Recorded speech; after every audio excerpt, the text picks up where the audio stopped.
Look at that. Perfect timing, Al. Oh, wait. Jesse says we're live in 5. Oh, His 15 seconds and my 15 seconds are apparently different. So I counted him down, Jesse, live. Okay, welcome to Hopeifiers. We were just having a little discussion with Jesse, about when we are actually live. We think we're live differently, but we're all live now. And thanks for joining us. We're glad you're here with us. Brother Scott Sweetman is here with me. okay, everyone. We've been both of us have been having a little bit of a light energy day, a little bit off, a little bit sick, but we're here and it'll be good. It'll be good. No Right? worries. We've got only good things to share today. Exactly. And if one of us have to leave to whatever, do some kind of bodily functions, we'll just keep it as clean as we can around here. As professional as we can. Exactly.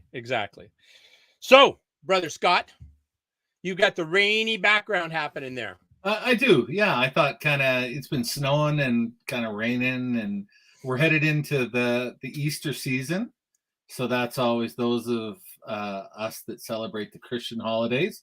Tomorrow is, of course, Good Friday. And then we have 3 special days leading up to the resurrection. So for those of you that don't know, Good Friday is a crucifixion of Christ.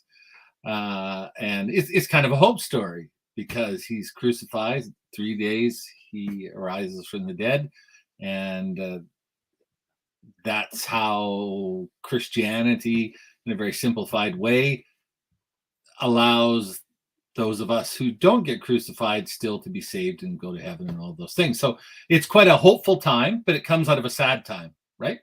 Well, so Scott, as well as a religious scholar, you know more about religion. There's other religions that have similar themes to absolutely. Death and resurrection, correct? Yeah, there's a lot of academic. So I separate 2 things. So I was born and raised in a Christian family, and I continue to be a practicing Christian, although I no longer go to church on a regular basis.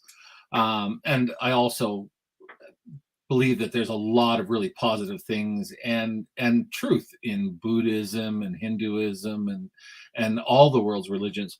But there's a lot of academic scholarship that says, look, the stories that most of the major religions share are based on older stories. And so a lot of the rejuvenation, the rebirth, is a theme that is present in traditional historical religions, what we call the old religions, and that's carried over into the new religions, which are not new to us, but in terms of historical reference. So yeah, certainly it's something that humankind tells over and over again, is the idea that there's a season of darkness or death and there's a rebirth. And we were talking about it in my house earlier, and how, there's the basic premise in science that matter is never created or destroyed. It changes form. Right. And we were talking about if, you look at the tradition, religious traditions, and there's a lot of variations on that, but it basically is a similar statement, right? That, when we're here, when this life ends, we go to heaven, or when this life ends, we're reborn into a new existence. When, it's, and of course, this is not begging a flame war. And if anyone really wants to have an academic conversation, we can certainly do that. But the premise is similar, right? And so I think there's a message of hope, whatever your belief system. We've talked about this before, that it's really important to have a belief system, right? And I think for 2 reasons. And I think one reason, I just disappeared. You just disappeared. Huh? Where did you go? Is this time travel, Scott? Did you get the machine working? I apparently did. You know what I think happened? I think my phone went to sleep. That would be interesting. Let me just see if I can make this work. Can you still hear me though? Oh yeah, I hear you fine. Oh, well, I guess that's all important. People get tired of looking at me anyway. Maybe they get tired of hearing from me too. But anyway, yeah, I think that we've nice background though, right? Rainy day, beautiful there. I think that it's important that we're accountable, right? And I think that believing in a higher power than ourselves in some way helps us be accountable. Right now, you're Yeah, frozen for me out. Oh, you're still there? I'm Okay. still there. So I think that that's important, right? Like, I mean, if you truly believe in, let's say, hedonism or something where only your pleasure counts, or when you can do whatever you want and there's no accountability, then it's just sort of hit and miss whether the people that you get on an airplane with are, going to sit down and behave themselves to the rest of the flight. Or if your neighbors are going to treat you right, or, if you can walk home at night without fear of getting attacked, or those types of things. So I think accountability is important. I think that comes from believing in a higher power. And also it helps us center our place in things, right? You know that I spend a lot of time around animals. And one of the things that really upsets animals is when they don't know their place. Mm-hmm. Yeah. And by that, I don't mean that, oh, they don't listen and do what they're told. They, like we have dogs, and they really want to know where they are in the pack. Right. And there's other members of the pack that they'll accept certain behaviors from, and then there's members that they won't.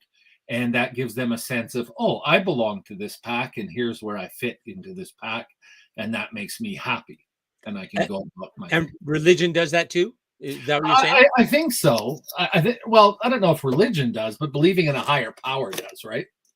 Okay. Oh, yeah, that's what happened. My Okay. Well, I guess I'm going to throw something else in there when we're talking about religion. A lot of times is damaging, right? Unfortunately, it is. I was just chatting with this young guy. it can be, yeah. Yeah. I was just chatting with this young guy. He used to be a Muslim. His name is Ibrahim. And Ibrahim and I were talking, and I said, hey, it's Ramadan. Are you doing Ramadan this month? Right? Because I recognized that he was that he could be a Muslim and could be somebody who would do Ramadan. I said, first of all, am I insulting you by saying that? I said, no, that's a considerate question. It could be my brothers and sisters are doing Ramadan. I am not. And I said, well, why is that? He says, well, there's nothing wrong with the religion, their beliefs, but the problem that I see is some of the spiritual leaders use that position and use their ability to really kind of build themselves up, get things for themselves, and not really be considerate of the person that they're ministering to or helping, right? So they're using their position as something for their personal gain, not something to be of value to others, right? So. Well, and I agree with you 100%, but that's humankind. Agreed. That's But I not guess religion. here's what I was getting at with that. Yeah. There's religious beliefs, there's spiritual beliefs. I've kind of developed a spiritual belief that I think makes most really, really good sense for me. Mm-hmm. No, you could choose it if you want, don't if you don't, that's all right. But it's kind of follows very closely an indigenous model, an indigenous spiritual belief, right? Where all of us and everything you see came from one source, one act of creation, and that act of creation is still what sustains us. That's why we have this miracle of breath in our body and this miracle of beat that occurs all the time. So we were created and have that sustaining energy from the life creating force, the creator, God, whatever you want to call it, doesn't matter. And all the religions are the same. They're all just kind of ways to get you to the same. Oh, Scott came back. My goodness. Jumped right in there. It's like that, like what on Back to the Future, where you kind of jump into the new place. Good for you, buddy. So anyways, we're all connected that way. We all have that sustaining force. And because we're all connected that way, our job, our role is to help each other in encouraging that connection, that strength, that life-giving force. Encourage that life-giving connection in every opportunity. That's our job. I would agree, and I would say that I've traveled a lot and I've experienced a lot of religions, organized and unorganized. I've spent time with cults, and that's whoa, back up. Tell us more. Well, academically, the vernacular use of cult brings up all sorts of movie, sort of exciting, evil sorts of things, but academically, cult is a terminology. Christianity used to be a cult of Judaism, right? so it was a subset until. Okay. Sorry to interrupt your train of thought. You've had all these religious experiences, and so yeah, there are bad people in all of them, just like types of government, right? We could be having this conversation about which type of government is best. And all forms of government have some positivity in them. Usually right. the people that sat down and thought them out, not all of them were evil. Right. People say, oh, this type of government is bad. It's not like a whole bunch of evil people got together and sat down and said, oh, let's make an evil system of government. I'm sure that, right? But it's like religion. So I have met people in all organized religions that weren't very nice people. And obviously they were using that position of power and influence for their own gain. But Right. I've also met people that were the most genuine, caring, giving, loving, hopeful, faithful people that you could hope to, represent your belief in your faith. So I think it has a lot to do with human nature, right? I mean, humans, unfortunately, exploit power, and to lesser or greater degrees. You and I do it to lesser or greater degrees. It's Sure. not that we have evil intent, but we Oh, leverage what I we just have. I just had the discovery today. It's definitive. I'm a narcissist. I didn't know it. Now I've got the proof. I'm a narcissist. So then, like, the good news is for me, I believe I'm a high functioning narcissist. So I Right. can still get by. So yeah, Well, without causing too much damage. is narcissism considered a mental disorder? I don't know. I just know that it seems, I don't understand it exactly, but it's definitive. I am one. Let's put it that way. But I don't exactly understand it. There's tendencies where you think highly of yourself. Yeah. But that's not self-love. Like, don't confuse the two. Yeah. I'm confused by the two. I figure that you should be your biggest fan, your biggest promoter. And if you do something wrong, you say, fuck, buddy, that's not, oh, excuse my language. Hey, buddy, that wasn't your best work. You can do better. Right.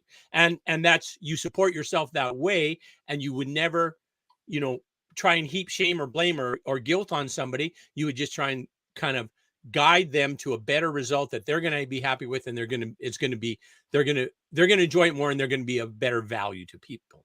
So that's kind of what I'm thinking. Yeah, I go back to where Narcissus came from, right? Okay. I mean, in the myth, he stares at his reflection and he's captivated by it, and he basically can't do anything else, right? Right. So for me, I don't consider you a narcissist. You haven't seen me looking in the mirror, though, Scott. Just to be honest, but you can stop, right? And you can. I can stop. Yes, I can. Yes, and I think, and I'm not a psychiatrist. I don't even play one on TV. But some of you got that joke. So. Yeah, that was a good one. That was a good one. I think if it's not not every sentence ends with Al, right? So I don't think that you're a narcissist. I think you have some megalomaniac addict tendencies like Elon Musk or people like that. But I think that's part of success, right? I mean, you have to have, like you said, it's tomato, right? Exactly. But let's go back to the religion thing. We can discuss your narcissism another time. But that's another time. Yeah. Oh wait, no, Scott. Now we got to now talk about me more. Yeah. I can say that very few of our conversations go that way. So yes, there's a Toby Keith song where he's talking about wooing some girl, and all she wants to do is talk about her, and never anything about him, right? So anyway. Speaking of noticing, I just noticed I look like a blueberry, and I'm not going to mess with anything because it'll probably cut out again. So I'm just going to go through tonight looking like a blueberry. But I thought that was your look. You're trying to get with there's the other colored things behind. Yeah, you're trying to fit in. Yellow, orange, and blueberry. That's how we're going tonight. Yeah, exactly. So going back to our original discussion, I think that religion plays a lot of different roles to a lot of different people, and there's people that have been harmed by bad people using religion as a weapon or a method of domination or a method of control or exploitation or all of those things. But you can say the same thing about politics. You can say the same thing about economics. You can say the same thing about physical size, et cetera, right? So of course, I'm biased. I give religion a bit of a pass. I don't give the people, that have historically done bad things in the name of religion. Right. But, I think that in today's age, most people have the ability to find information on their own. That wasn't always true, right? Historically, there's been a lot of human history where you pretty much had to believe the people in front of you because there was no way to check anything beyond what they were telling you. Right. Yeah. Especially if they claimed to have some sort of secret or divine knowledge that you had no access to, right?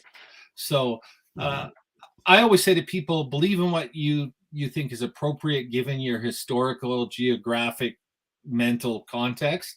And as long as it's good for you and not bad for other people, it's probably okay. Yeah, that makes good sense. That's good advice right there. You can put that on a postcard or something. For our viewers, I don't know if you saw this. We had quite an event happened here. Scott was here, disappeared, went somewhere else in space for a while, time traveled, came back again. We could hear his voice, but he was definitely gone. As a blueberry, as a time traveling blueberry. Yeah, well, I'm an old school computer guy, so I have to do everything by hand. So I set everything all up and I tested it, obviously too much, and I killed the battery in my phone. So I got everything working just perfectly. Yeah, but dead battery. So dead battery. The bane of Western civilization, dead batteries. Exactly. Right? Exactly. So anyway, I think that a lot of people, certainly in Western Christendom, and other, like you said, it's Passover, we're in the month of Ramadan, lots of stuff going on. It is a time of hope for a lot of people. Sure. Right? Well, 2 days ago when the sun was shining, it was like there was a lot of hope happening. Now with snow and the rain, there's less, right? So yeah. Is it snowing or raining now? You couldn't make up its mind earlier. Snowing very, very lightly here, just little tiny snowflakes. Yeah, my mother calls me from Red Deer, well, Rimbey actually, and she tells me the weather there all the time. It's great. So I know the weather out my window and in Rimbey almost every day. So you are a fortunate man, Scott. Yeah, Sweetman. They've got COVID going back, so they're getting locked down again. So she's not so happy about that. I've heard from a lot of people that there's more. One of my daughters has COVID. I know I told you. Yeah. Tested positive, so you can do with that what you will. People out there in the internet. She's quite sick though. Everyone but me in the house has tested positive at one time or another, and this is supposed to be the least severe variant. But my daughter's the sickest of any of us. Really? Wow. I haven't been sick yet, but yeah, I mean, the rest of them were pretty sick, but yeah, she's really suffering. How do you not get COVID? You're immune compromised, right? You're with 4 women who have COVID. How do you not get COVID? They locked me in my room and never come in. I don't know. No contact. No, and I'm not suggesting people do this. Okay, I don't want to have a President Trump moment where I'm telling you to do what I'm doing and do some kind of drink disinfectant or something. But I did some research a long time ago into how they set the recommended daily allowance of vitamins. Yeah. And most of them, they just sort of threw a dart at a dartboard and said, meh, we think this is the right amount. Right. And vitamin C is one of those. So I take about 3,000 units of vitamin C a day. Okay. And I have for a long time. Okay. And that helps build your resilience. I don't know. But I have heard people say vitamin C, vitamin D, and vitamin E are advantageous to not getting sick with the COVID. Cool. So yeah, the COVID. Medical advice here as well. Isn't that handy? So when it all ends in a big lawsuit and Al and I are in jail for practicing medicine and law and philosophy and probably firefighting without a license. Exactly. We're going to have, Jesse, can you put a big disclaimer on this show that says these 2 guys are professional at nothing they talk about? Nothing they do. Well, I thought we'd go the other way. We'd say, we are the professionals. Don't try this at home. Like, we're okay doing this. We're trade. We're professional talkers. Let us talk about it. Just Exactly. don't do anything we say. No, all joking aside, though, we can talk about this morning. So Sure. this morning, like Al said, we've been kind of fighting, and I didn't know. I haven't been feeling great. And like Al hasn't been feeling great either, he said. And this morning I woke up and I'm like, I'm down today. And for me, that's a big deal because I don't usually get down, right? I'm usually like, "Rah," keep fighting. And so I texted you, and your advice was like, call your mom, man. And I'm distilling That's okay. everything you said. Al was very supportive, and he said many great things that were inspiring. But the gist of it was like, talk to somebody that loves you and that makes you feel better, and just know that you're not alone, and this too shall pass. Right? That's pretty much how I distilled your wisdom down. And it was great advice. And I had a little conversation with my dad. He's passed away. But another great thing about believing in religion and powers other than yourself, you can say a little prayer or talk to the deceased and feel quite comfortable doing it. And I felt better and went on with my day. So, yeah. My point is that we don't just talk about stuff like, to give you hope. We actually believe this stuff and we do it ourselves. And so 2 things I did today that we really believe in. Number 1, when you're down or feel like you're in trouble, reach out to somebody, right? So everybody's had problems. It happens for everybody. Reach out, talk to somebody you can talk to. I said mom, because if your mom's alive, that's a role she loves, is to say, Mom, I'm not feeling that good and I want to talk to you, right? Yeah. Your mom has had that conversation since you were like a baby, right? Tiny. Okay, Scott, let me touch you on the cheek and tell you I love you and you're a wonderful person. So, right? Oh, you're better. Yeah. Exactly. There's a great, I'm not plugging Netflix, but there's a great show, and I'm pretty sure it's Japanese. Yes, Japanese. And it's called Old Enough. Look it up. Old Enough.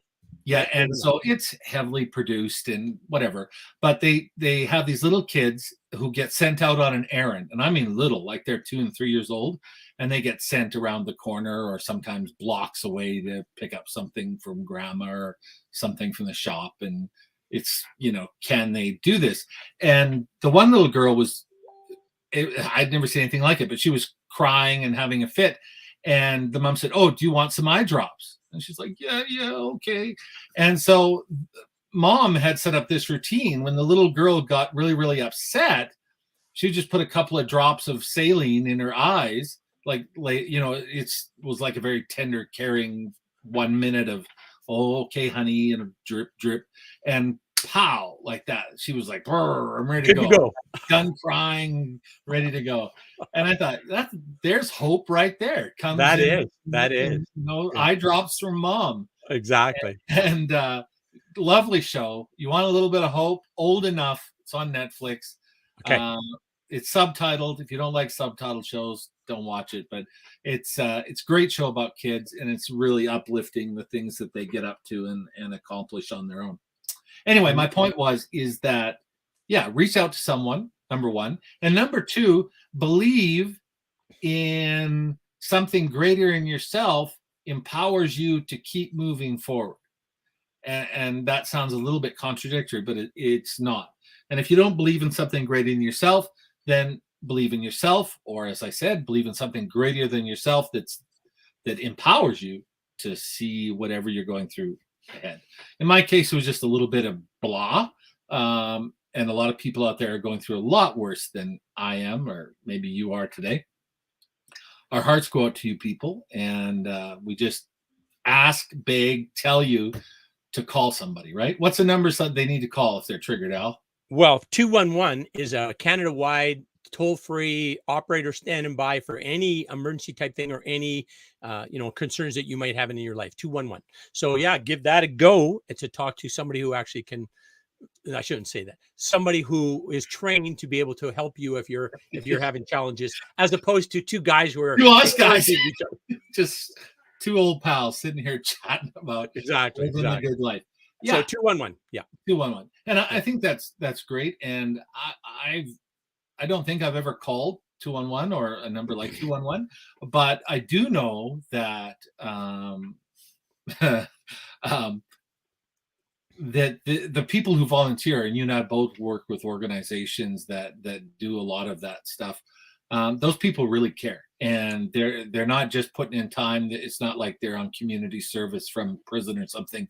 Not that those people wouldn't care. That was a little joke. Hopefully, it didn't trigger anyone in prison. Dial 211. But yeah, wouldn't you say that people who man those lines and are there are really do care? So you're not. Do you know who John Thompson is? Do you know who John Thompson is? John Thompson. Yeah, he's at the Lethbridge Family Services. Oh yeah. And so he's involved in mental health and suicide training and those kind of things there. Really Suicide prevention training. So yeah, suicide prevention, not training you how to commit suicide. No, suicide prevention. What did I say? Suicide promotion? No, suicide training. Okay, yeah, suicide prevention training. Yes, that's what I'm getting at. Yeah. Anyways, he told me about the Samaritans and how the Samaritans came about into being. Did you know this story? No, I know of the Samaritans, but yeah. So there's this village in England. It's really economically depressed, bad health, bad problems in this little community, right? And people are coming to talk to the pastor. And the people who are, greeting them and giving them a cookie and a hug and saying, hey, yeah, he'll be with you in a few minutes. They have a conversation. The people were just, and that's enough. They're happy. The people go away. Yeah. The pastor comes up and says, I thought somebody wanted to talk to me. No, they're good. They've gone. And so that's somebody, no special skills, no, just a listening ear to hold their hand and listen to them and say, yeah, that's hard. That's us, Al. Exactly. That's us. Same thing. That's a wonderful story. I didn't know that. Yeah. And then from the Samaritans, it grew into a worldwide thing. I forget how many people, like hundreds of thousands of people, or a lot anyways, for sure. Yeah. So beautiful story about just people caring, people just starting to reach out and extend an offer to help, and hallelujah, look what happens. Right. So, yeah. Ordinary people, if you turn on the news, and I made the mistake of doing that today, there's a lot of negativity, a lot of, it's scarier than the horror channel lots of times because it's real and it's happening to real people. But when I lived in Japan, there was a new teacher there, and he was just from the US, and like most new teachers, he got sick in his first week, very, very sick. And he, like most of us, had learned a little bit of survival Japanese before we went. And so he had a really bad fever, and he was sort of delirious, and he knew he needed help. And below the apartment building was a convenience store, like a 7-Eleven. And a really nice senior couple, older Japanese people, owned this place. And I think they must have slept on the floor there because they were there 24 hours a day, the two of them. Anyway, so his name was John. So John, none of the rest of the foreigners were around. He couldn't get a hold of any of us. We were all out doing our thing, work. And so he's got a blanket on him, and he's like dripping sweat, and his hair's all matted to his head, and he got his shoes on. He had shorts on. He had a blanket wrapped around his shoulders. And he's like, I've got to get an ambulance, right? He couldn't remember how to get an ambulance in Japan.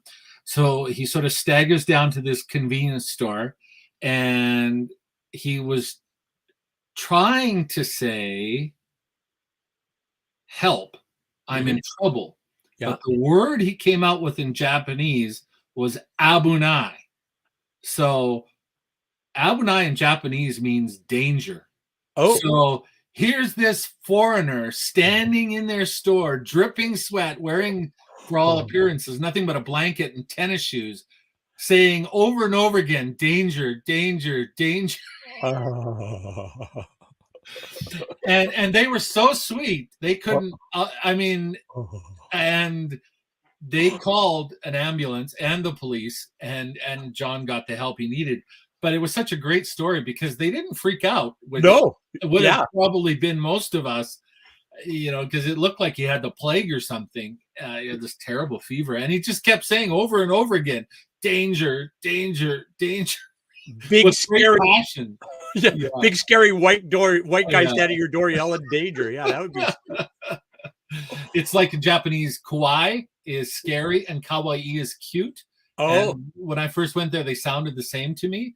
And so I could never tell if they were saying I was a scary foreigner or a cute foreigner. So, oh. and later I learned they were saying both, but Both. You're cute and scary. yeah. So my students, scary, cute teacher. But yeah, so I think that people, even in that situation, you said, that you haven't traveled a whole bunch, but I'm sure you've been in a situation where you had to rely on strangers. Definitely, Right? definitely. And I've always found people to be very, willing to help, that kind of a thing, right? So I've never had it where I can't think of a time where if you ask somebody for help that they don't help you, right? So yeah. Yeah. It's really difficult, I think, the times we're in, because when we grew up, people hitchhiked, right? Yeah. And hitchhiking was no big deal. My little town of Bentley, if when you were a kid and you weren't able to drive yet, and mom and dad wouldn't take you into town because you'd already been in that month, joke, but you would hitchhike in, and that was all right. Yeah. But if one of my daughters said, "Oh, I'm going to hitchhike downtown," I would have a heart attack. Like, Sure. now, Yeah. right? Yeah. And so our world has changed that way. But if I've ever been in real trouble and I've needed a stranger's help, I've never had it go bad. Mm-hmm. Have you ever had it go bad? Nope. Yeah. Never. Can't say So I've ever had like really, really bad troubles or anything, but every time that I've had something where it was beyond my capacity, somebody there was willing to help me and stood up. And as you and I know that we're also in the same position if somebody else that we want to be for them what others have been for us, right? That to support and encourage and assist us along our way. So and bad things certainly do happen. So I think we have to be aware, and I think we have to teach our youth and our members of our community to both be aware, but also not to give up on people, right? yeah. You know what? I think a lot of it too is about being very encouraging your instincts and like encouraging and trusting them, right? Brilliant. Like, Yeah. I think that's super important. We sometimes get disconnected with and then we don't trust that anymore, but we have those for a reason, right? And if we can listen to those and be still to listen to that, I think that's really a helpful, a valuable skill kind of to thrive in our new world. That's a brilliant comment, Alan, a brilliant idea. And I think that that's something that we should be working on, improving and growing in ourselves, is our instinct.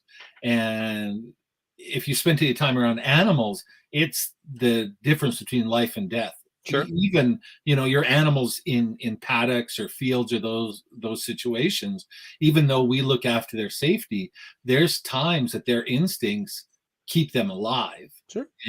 And I think largely as animals, we've pushed out our instincts in favor of technology or Yeah. Well, or also just having thoughts, right? The thoughts are running all the time that you don't pay attention. You don't get quiet enough to pay attention to this silent message, I guess, if you will, right? That because how does an instinct come to you, right? It's sort of it's not something I'm going to think about what the right thing might do intuitively. And no, it's like it just, oh yeah, this would make sense, right? You're relaxed, you're calm, oh yeah, okay, this is the way I'm going to go, right? So yeah. I'm really excited. It's spring, as you know, so shooting sports are going to be taking off again. We've got some great stuff coming up at the LFGA shooting sports facility. So a little plug for them. And Safe Society, which was founded by Al and some great people. Oh, you okay? Google was telling me the definition of excellent. So I got it, though. I shut her off. Like, we don't need to hear that. Right? Did you say I'm a narcissist, Google? I already know that, and it's me. I did it. Maybe that's how I should have responded. Yeah.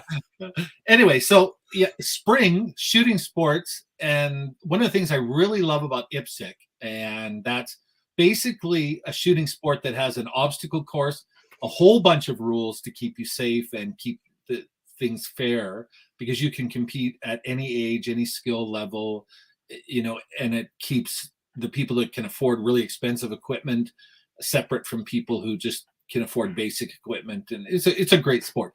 But I think it really builds instinct because, of course, as you know, you plan out the course and you intellectually strategize and I'm, do this and do that, and do this.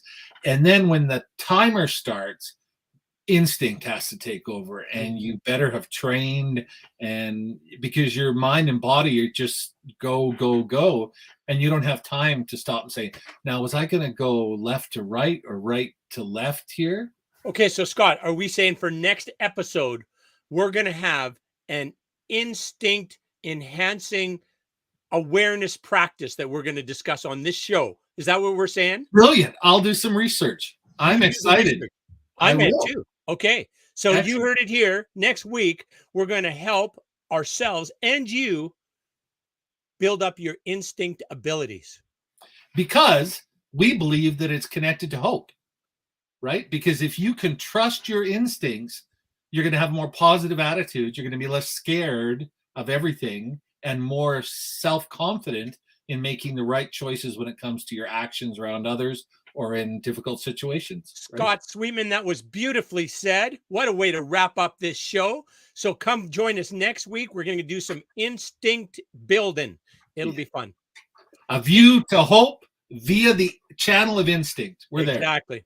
Okay. Keep yourself well, Brother Scott. Hope you get feeling better real soon here. You bet. And everyone out there, have a good day. Have a good Easter weekend, Passover, whatever you're celebrating. And if you're not celebrating, take a couple of days to be hopeful. Spring is around the corner and good things always come. Always. Call 211 if you're triggered. There's my phone number. Call me if you need somebody to talk to, because you want to have a chat, give me a call. And see you later. You bet. Take care, Al. Thanks.